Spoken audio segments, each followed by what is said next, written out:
Oh.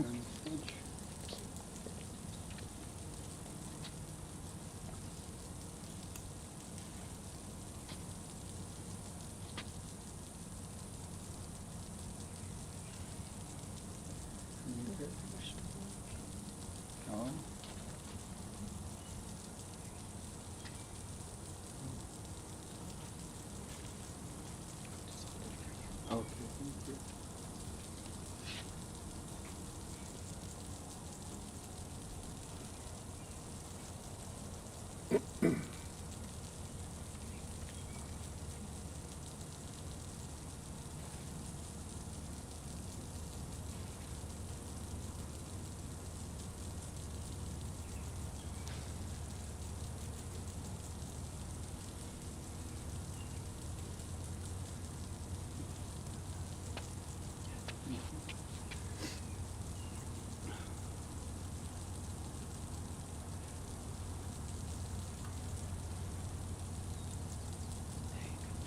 Thank you. I think that's it for us. Yeah.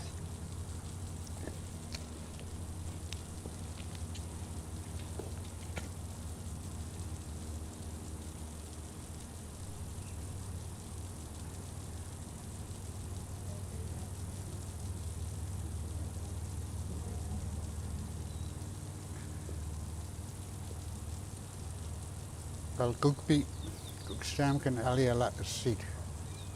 Kuminan ali hoida pas la spin la is a quartamas la is a spusma la sawatas la is kanak. Si kuminas tamamaltas la is tuitas. Si kuminan nocha skalach la spin. Si kumina kikia is la squitas etelmas la spin en alia Skwlax olug. Cominda denia eat swal spew eat eatlmas cominda salt cause lots of stockmas quite a salt all my relations.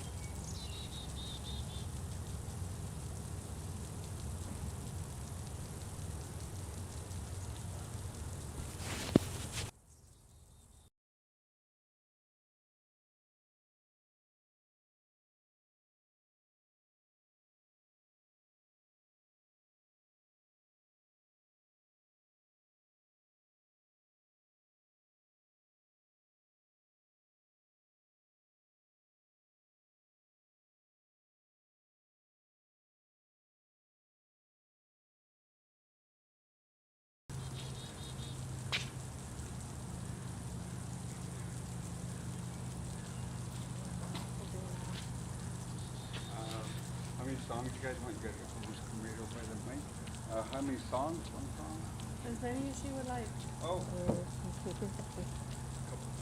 Okay.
So next we have Patrick Arnouche. He's doing some flint napping for us.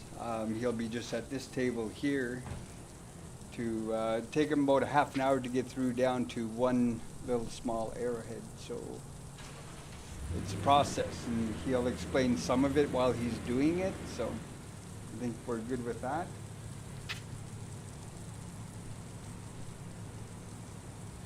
Patrick? Did you want that chair? This is Patrick here. I'll bring the chair to you. Okay, cool. Yeah. So if you want to explain your fit napping thing Oh, a little, yeah, and then sure. we'll bring you to your. Right.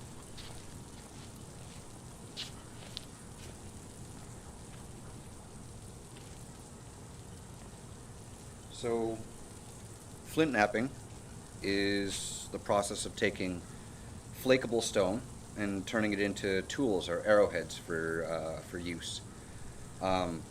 Prior to contact, we use this technology all the time, making blades, flakes, arrowheads, spear points, knives, fishing gorges, net weights. And it was a common part of everyday life. And I started doing archaeology, and that's kind of what got me into it, seeing the tools and then learning how they're made. It's been an interesting process. This is one of my favorite materials, mahogany obsidian. It flakes really well, but it's razor sharp, sharper than any scalpel you'll ever touch. And I'm going to be trying to turn something like this, maybe something a bit bigger, into a projectile point or a tool that is usable even today. I will start my process just in a second here.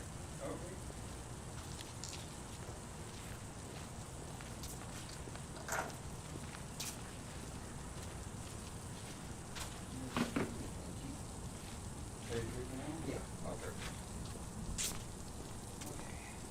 So.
we have one finished product. Holy Corner notched, mid-sized points. In this area, indicative of being about 1,200 to 2,400 years old, called the Plateau Horizon. And I don't know how long that took me, but I wasn't even fine. yeah, neither That was was I. good timing. Yeah. Yeah, this is actually some of the more interesting obsidian I've ever worked. Had some gold sheen in it, some really nice coloring, red, black, orange, and clear. Where did it come from? Actually, somebody bought this for me. I'm not quite sure where it's from. My guess would probably be Glass Buttes, Oregon. Wow. Yeah, that's where a lot of the obsidian comes from, or Mounted Ziza, Yeah. which is up north. Only other flows of obsidian I can think of are Davis Creek, California. Somewhere on the west coast of Mexico is another one, but that's about it. Yeah. I was just wondering if you can give us a little bit of rundown on some of your tools that you Oh yeah, sure. So, I started taking off bigger flakes with a hard hammer percussor. I think this is a quartzite or something. It's a pretty tough stone. It didn't wear out very fast. This one, it's a piece of granite. I use this to take off flakes sometimes, but I mostly use it to grind the edges to make them stronger in order to take bigger flakes without having it crush or get destroyed. Because once you do enough of that, your piece is gone. I accidentally broke my piece in half actually while I was working on it. We didn't even notice. And this was the thing I was using. This is an elk or a moose antler billet, Yeah. a billeting hammer, and it's to take thinner flakes, whereas the hammer stones, these take much thicker flakes. The bulb of percussion is a lot larger, and they're good for chunking out material, but not so much for the fine work. And then I use this partially as a broad pressure flaker. So you keep it in your hand and you push it into the platform and then remove a flake with pressure. And this one's a smaller pressure flaker. I've narrowed it out so I can notch with it and make the notches necessary for hafting. Some points didn't have notching. Some of them just had a ground down base, and that worked really well. So the But- arrowhead that you had, what was that one used for? This one here actually comes from the phase in which our people transferred between atlatl technology and bow technology. So the larger ones of that sort were atlatl points, which were the darts that were 6 feet long and thrown with a big stick. Okay. And then the bow points, the arrow points, those were a little smaller usually. And then after that, it became the Kamloops Horizon, which is 200 to 1,200 years old. Holy.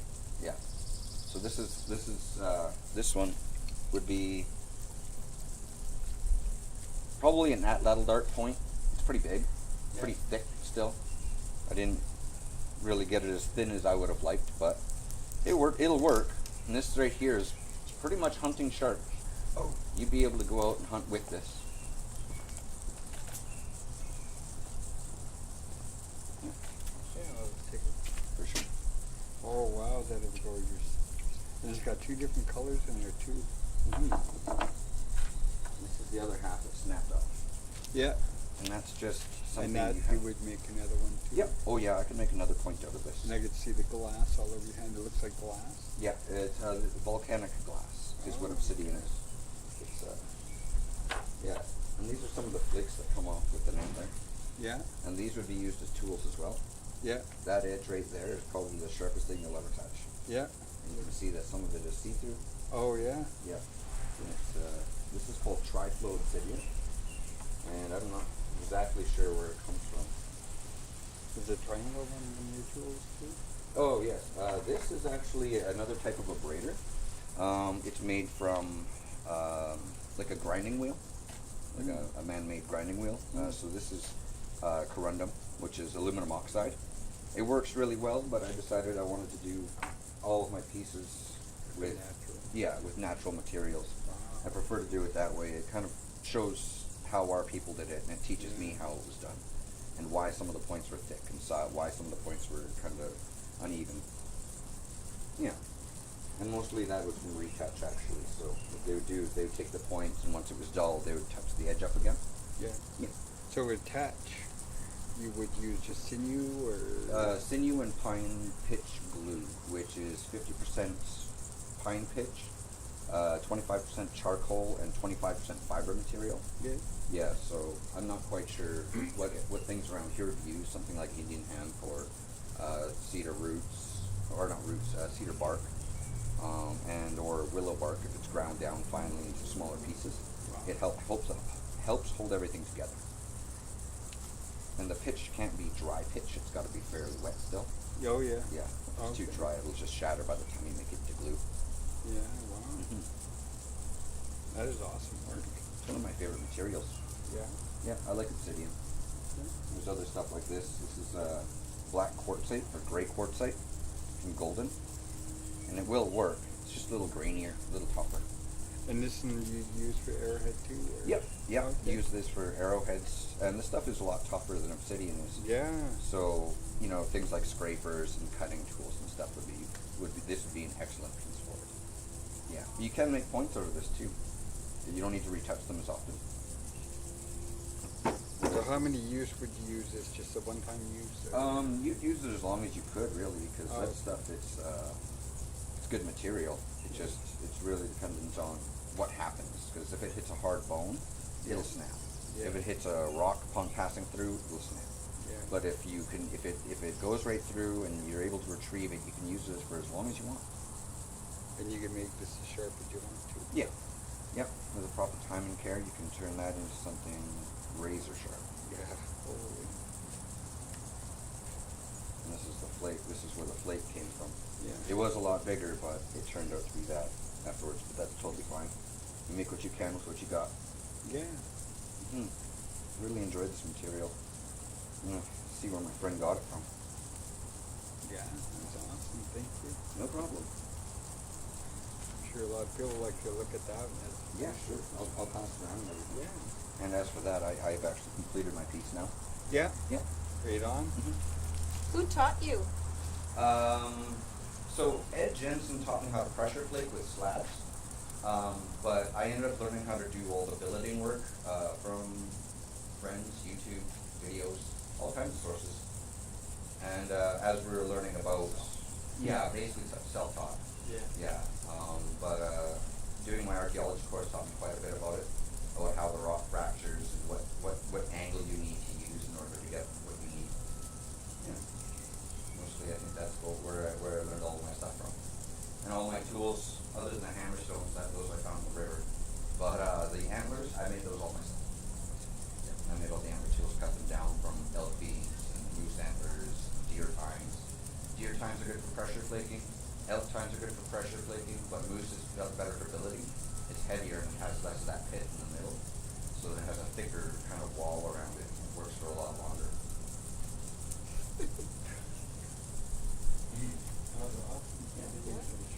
Yeah.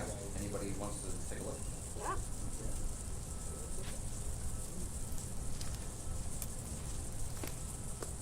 Oh, that's beautiful. That was 20 minutes or half an hour. Isn't it beautiful When too? you're Like the ready-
Oh,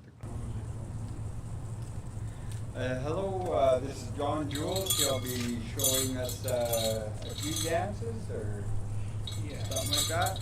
So this is John, one of our greatest elders from Kamloops.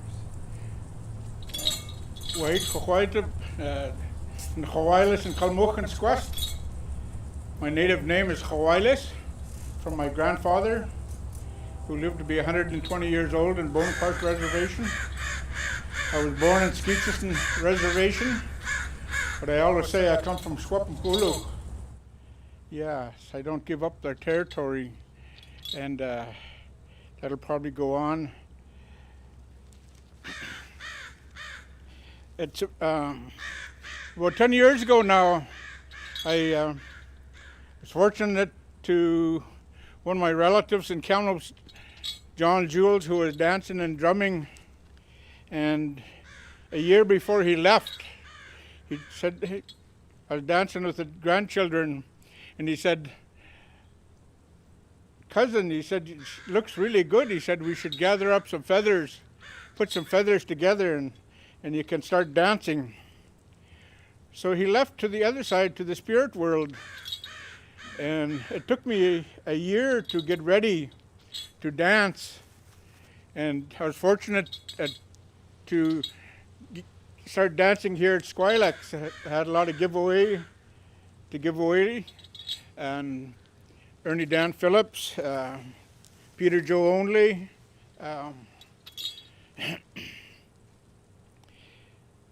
Peter Anthony, Rod Melgrim, and Percy Gaspard. They're the ones that witnessed me coming out to dance. So over the few years that I started dancing, they took care of me, and they give me advice. And the advice I receive from them is very wonderful, you know. And they say, Percy told me, he said, every time you get out to dance, John, he said, even if it's intertribal, he said, make sure you have all your gear on. You don't go out there with some of your things that are not there. You can ask some questions.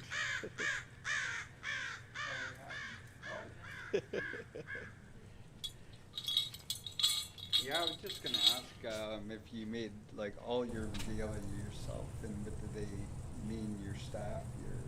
The regalia, this fan here, I received from an elder from Barrier, and I had another fan, and we traded fans.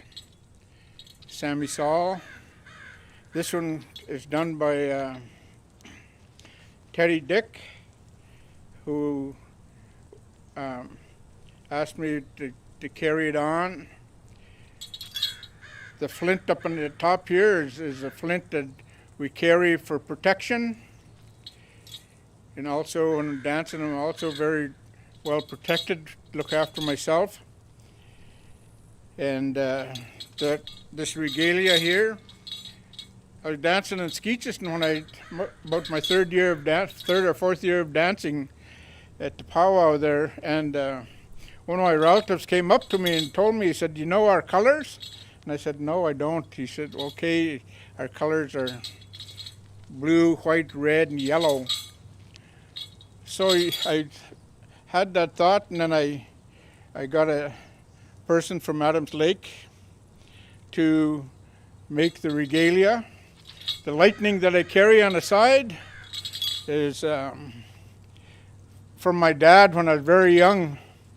We were hunting in fall time, and it was raining, and great thunder came, and we rode right through the thunder up in the mountains, and lightning like you won't believe, and the clouds were just boiling black. So my dad is a Second World War veteran. My dad is Johnny Edward Jules. My grandfather is Eddie Jules. My grandmother is Annie Phillips from the Bonaparte Reservation. My mother is Teresa Jules. And my grandmother is Adele Bob from Kamloops. My grandfather is Peter Dick from Canoe Creek.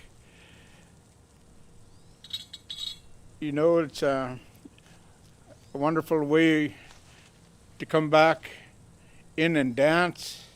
You know, 28 years or so, alcohol, drug-free, the way of life, which is really wonderful. Get to travel a lot, to go to many powwows, and like I was saying, is very fortunate to start dancing here. More questions? Did you make all this yourself, like with the beading and? The beading. No, I've got those done by the shield that I have. It comes out from Lytton, and I have another shield that I received from here, and the bustle. I get that done, and sometimes when I go off to dance in a powwow someplace, receive different gifts out there, so I don't have all my stuff on, and I'm kind of a little hurrying today, but when I have all my stuff on, I have, you know, that everything that I can receive, and Your these, spikas? hey, Your spikas? my gloves. I got these from Joe Thomas. We traded. He had something that I had that he wanted, so we traded. And very fortunate. These are extra gloves that I carry. And all my regalia that I have, the bustle that I have is, you know, it's been about 10 years that I had. My first bustle went on to another person that wanted to start dancing.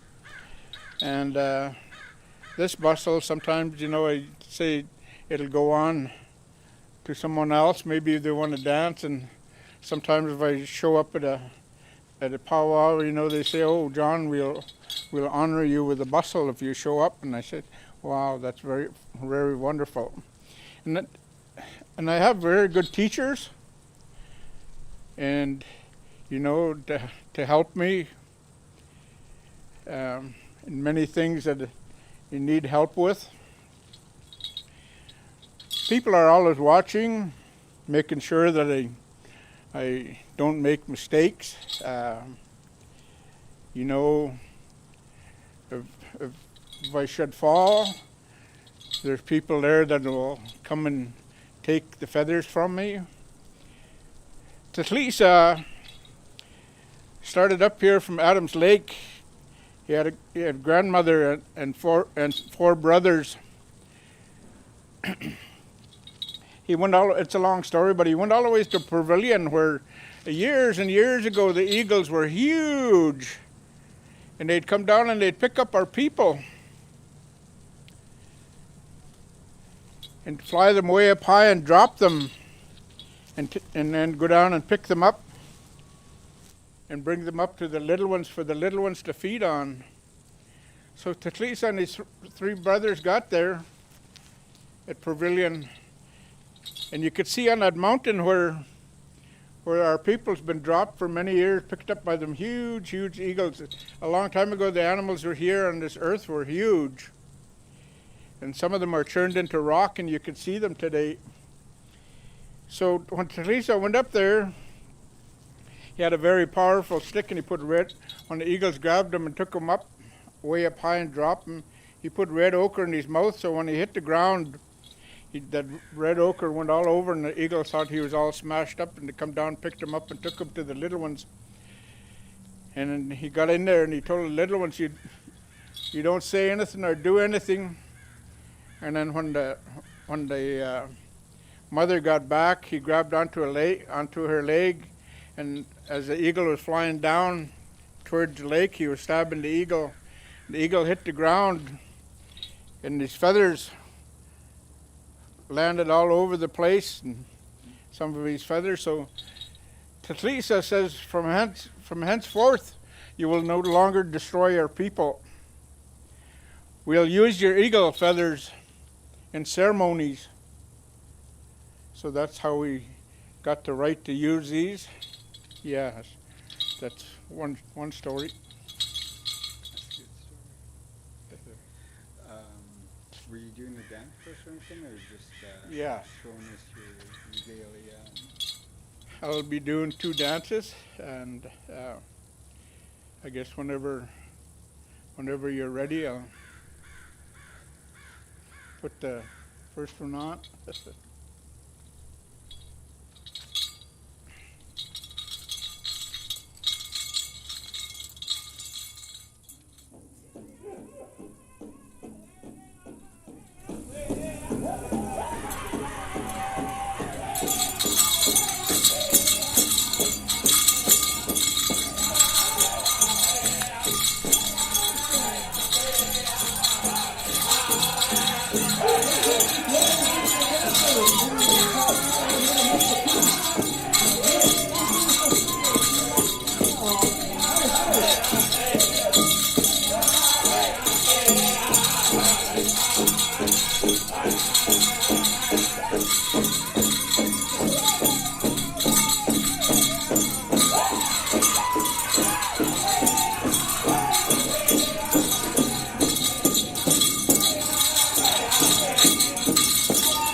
Thank you.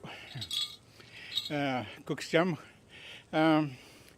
dancing there at powwows, we have many different types of dances for the men, and in our own Skwlax ways too, we have our very own dances.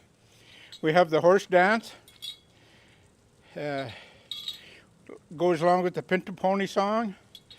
We also have the deer dance, and those ones were brought up from Kamloops through our great uncle from down there. And I have our great uncle's, all his songs that he has from a long time ago. But international dancing, we, dance all over the place and go to different powwows. We have the traditional dance. We have the chicken dance, the fancy dancers, the grass dancers that we have out there. And for the women, they also have many of their dances that they do. And it's very wonderful way of being able to go and meet a lot of people and not only meet a lot of people from all over the place, but also in different places to do different ceremonies, to do different dances, to get to watch the powwows and visit with our relatives, which is really wonderful. Duck and dive.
It's very wonderful to do this dance. Sometimes we get up to some drummers that we don't hear very much and get to dance to their beautiful songs. We also carry the drum, which we have many different drum songs. We have the big powwow drums. They also have many different songs that they carry. Once in a while I get to travel with some of the drummers that drummed a long time ago, and they explained these songs to me, and my gosh, they're just so beautiful to listen to what they're singing.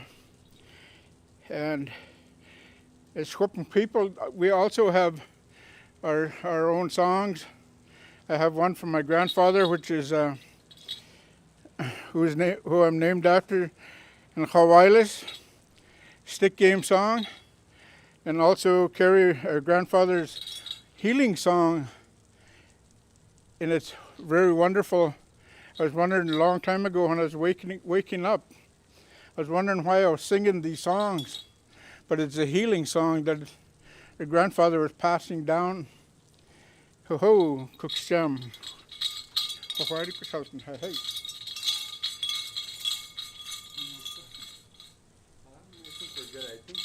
real good explaining all your story. We had a few questions, but you answered them all already, so I Oh. think you did real good. Yeah. Are you good? So.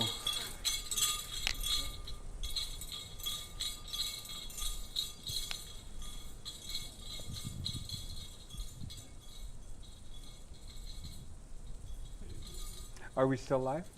Oh. Next, we're going to have Angelina Wells come up and do our closing song. We have Angelina. Did you have an Indian name also? Or? Tatapani.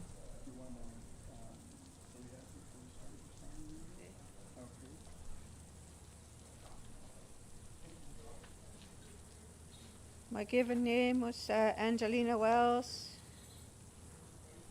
My name my parents gave me as a child, I was named after a great aunt. Her name was Tatapani, so I carry that name, Tatapani.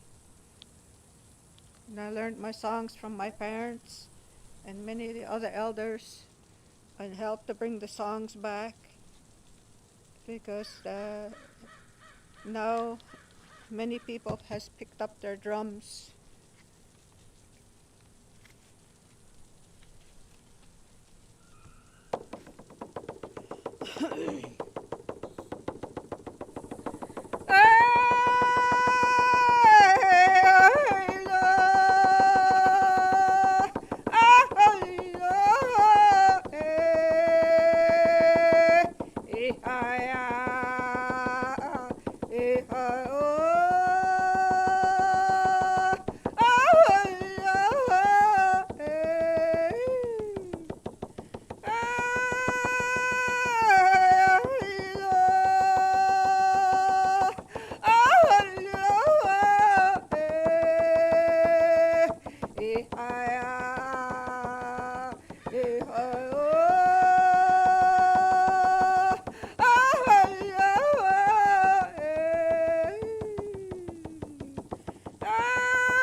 So I would like to thank all the people that came and helped with today and setup and stuff like that. I'll leave you guys with my name, Lala Shnuka, good friend from our First Nations from Stein Valley and the Little Shuswap Indian Band here. That was my name, and I was just trying to thank everybody that came here today. And that was it for us today. Thank you.